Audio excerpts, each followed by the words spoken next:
곽 시달입니다. 그리고 트랙의 새로운 에어로 로드바이크 마돈 7세대입니다. 7번째 세대라고는 하지만 사실상 1세대라고 봐야 할 것 같네요. 왜냐고요? 마돈 7세대는 하나, 완전히 달라졌으니까요. 프레임을 구성하는 카본 소재, 프레임 튜브의 새로운 camtail 디자인, 프레임의 무게, 프레임의 시포스트, 일체형 핸드바까지도 완전히 싹 다 갈아엎었습니다. 고로 변화라기보다는 진화라고 보는 게 맞을 것 같네요. 그동안의 마돈의 변화는 진화라고 하기에 뭔가 내키지 않는 그런 로드 자전거가 디스크 브레이크로 패러다임이 바뀐 지 꽤 오랜 시간이 흘렀음에도 마돈의 프레임은 림 브레이크나 디스크 브레이크나 별반 다를 게 없었으니까요. 림 브레이크 프레임을 살짝 변형시켜서 그저 디스크 브레이크를 장착할 수 있도록 만든 것 같은 그런. 허나 이제 드디어 마돈이 새로운 진화를 시작했습니다. 오로지 디스크 브레이크만을 위한 에어로 로드바이크로 말입니다. 사실 이전 세대의 마돈 프레임의 무게는 좀 무거운 편이었잖아요. 허나 마돈 7세대의 프레임은 둘 가벼워졌더라고요. 마돈 6세대 프레임셋에 비해 마돈 7세대 프레임셋의 무게는 놀랍게도 300g씩이나 가벼워졌습니다. 프레임에서 150g, 일체형 핸들바에서 150g, 총 300g의 무게를 감량해버렸습니다. 트랙 역사상 가장 가벼운 마돈 프레임이죠.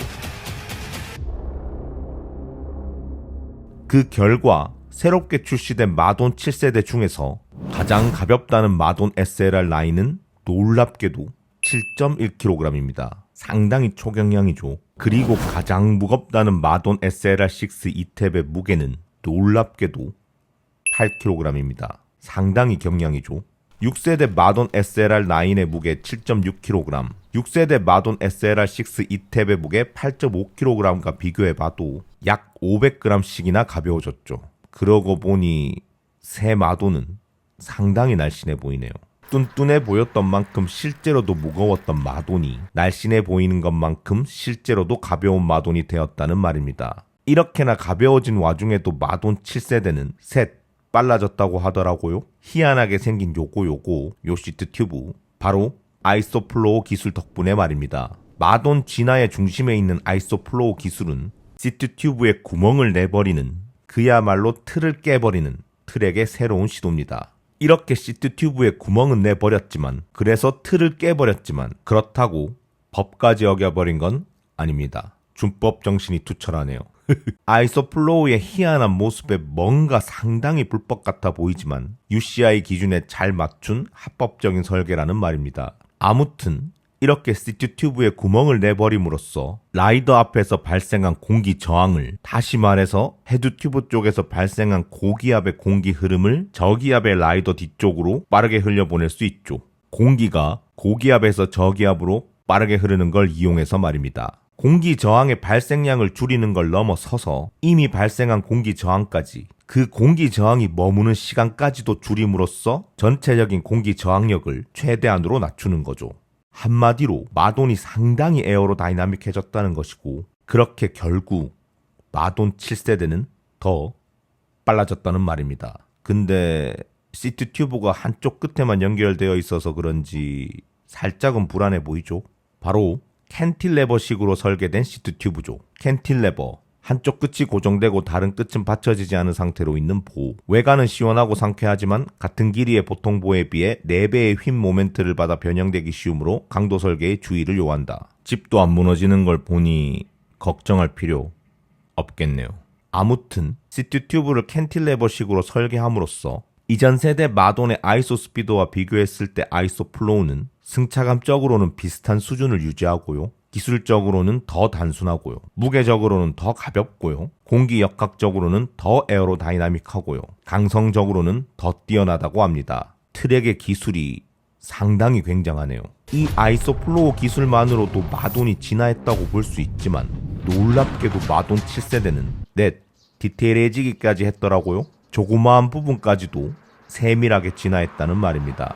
가장 눈에 띄는 세밀한 진화는 일체형 핸들바입니다. 기존의 마돈 핸들바는 일반 핸들바와 마찬가지로 후드부의 너비와 드롭부의 너비가 같았습니다. 하지만 마돈 7세대의 일체형 핸들바는 후드부보다 드롭부의 너비가 3cm 넓게 설계되었습니다. 너비가 좁은 후드를 잡으면 라이더의 어깨가 모아짐으로써 더 에어로다이나믹하게 달릴 수 있죠. 그리고 너비가 넓은 드롭바를 잡으면 라이더의 자세가 편해짐으로써 더 자주 그리고 더 오래 드롭바를 잡고 달릴 수 있을 뿐만 아니라 라이더가 더 큰 힘을 쓸 수도 있죠. 자전거를 조정하기가 더 수월해지기도 하고요.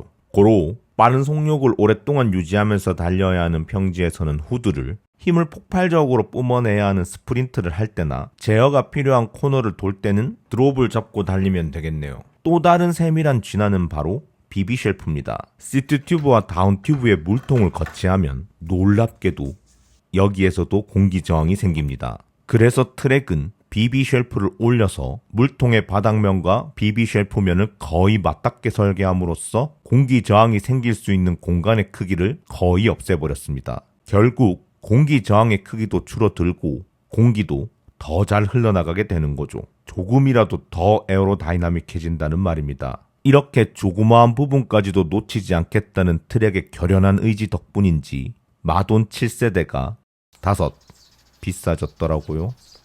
가격마저도 진화해버렸더라고요.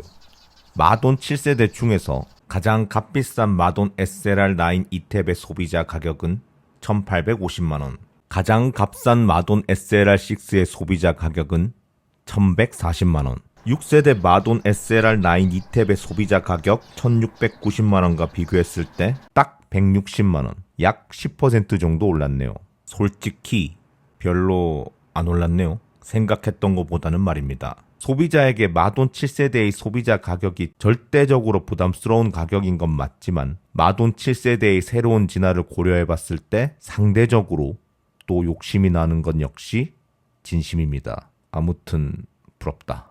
The new Madone is our fastest road race bike yet.